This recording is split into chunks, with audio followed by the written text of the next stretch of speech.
Next, we're going to have Sue Jennings. My name's Susan Jennings. I'm the mother of a severely autistic young man with intellectual disabilities and comorbid psychiatric disorders named Joey. Unfortunately, he is not an anomaly. He is not a one-off.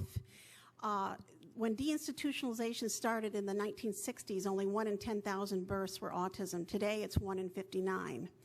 And they're coming of age. 40% of the DHS caseload is autism, 80% of them are children under the age of 18, and they will be coming of age in the next 10 years, and they will need intensive services. Between 10 and 50% will be just like my son. Anyway, he began by living in the community, freely in the community, in the group homes, and in the short space of 4 years' time, he was discharged from 6 different group homes who could not manage him. They Section 302'd him into psychiatric wards. One of his stays was for 6 months because he had nowhere to go. It's particularly ironic for me to hear from Ken Crest and Envisions. Ken Crest refused him admittance, and Envisions told me they couldn't manage him. While he was in the community group homes living freely, he was toxically over-medicated, which left him with Parkinsonian tremors, serotonin syndrome, disfiguring female breast. He was never more isolated and never more segregated than in the community. They put him in one-person group homes. He was so lonely he'd call us up to 18 times a day. He was finally rescued by the professional and therapeutic environment of Whitehaven Center with its skilled, caring staff and its multidisciplinary teams of nurses, doctors, behavior psychologists, therapists, dietitians, and supervisors. Whitehaven gave him opportunities to socialize at dances, barbecues, trips to restaurants, movies, and amusement parks. There exist no equivalent services in the community. It just isn't there. Now, he's one side. He's the autism side. The other side are the elderly, medically fragile people who've lived at Polk and Whitehaven for 30, 40, 50 years. They are subject to dying of transfer trauma if they're moved out. 15 out of 80 of the Hamburg residents died. That's close to 1 in 5 people died when they were moved away from Hamburg. ODP considers that a great success.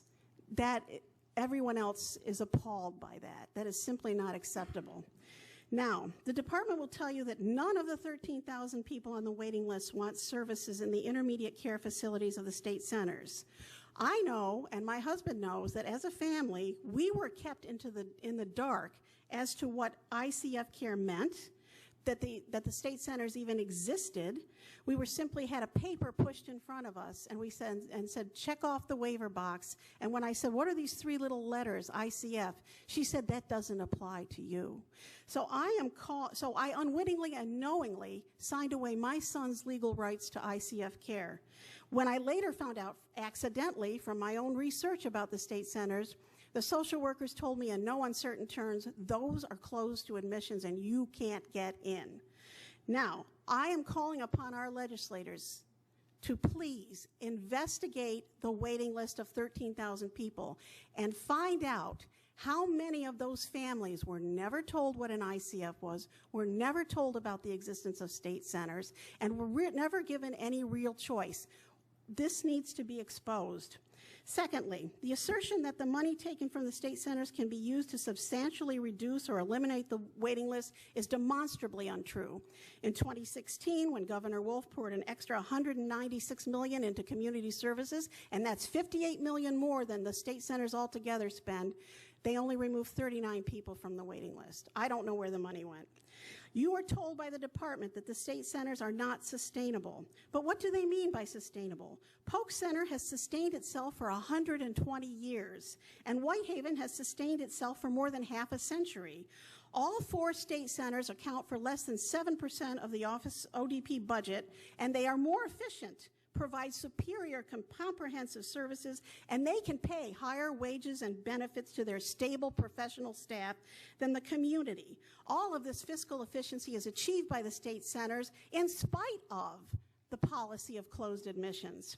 It is the community system which is unsustainable.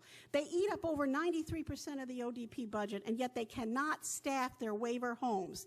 They lack 11,000 direct support personnel for each shift. They go in and out of business. They neglect to report critical incidents to state authorities, resulting in multi-million-dollar lawsuits against the state, such as the $4.5 million lawsuit being battled in Oregon, where DHS Teresa Miller presided over ICF closures 10 years ago.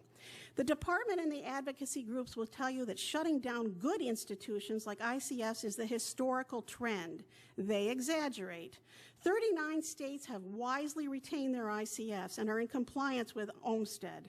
With over 900 certified empty beds at the state centers, why close them when they have the experience and skill to provide needed services for the 13,000 on the waiting list and for the coming tsunami of young autistic adults coming of age? Why evict the 300 residents who love and appreciate the state centers? Open the centers to voluntary admissions. It's declined by design. The census numbers have been declined by design, not by choice. I implore you to sponsor and support House Bill 1918, the moratorium on the closure of Whitehaven and Polk centers until a thorough study and investigation of all the grave consequences of this decision is taken. Thank you. Okay.